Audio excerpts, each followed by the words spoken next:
তো hello guys, আমার ঘরে এটা পড়েছিল এই বাটিটা। তো ভাবলাম কী করবো, তো ভাবলাম আমি একটা গাছ লাগিয়ে দিই, গাছটা দেখাবো। তার আগে মাটি রেডি করে নিই,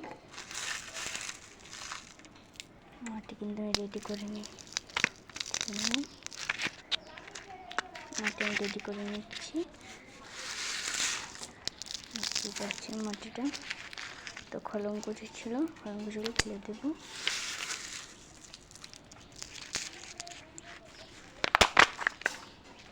আরও মাটি ছিল, তো আমি দুটো নিলাম।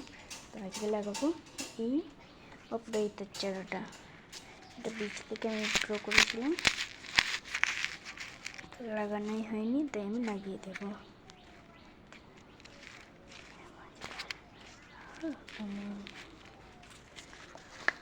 তো বালি দিয়ে দিচ্ছিলাম উপরটার দিকে, যেহেতু এত বড়ো গাছ সেহেতু বেশি করে বালি দিচ্ছিলাম যাতে ভালো থাকে।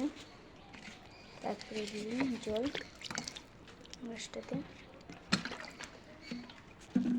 এখন আমাদের সুন্দর বাড়িতে গাছ লাগানো হয়ে গেছে, কমপ্লিট।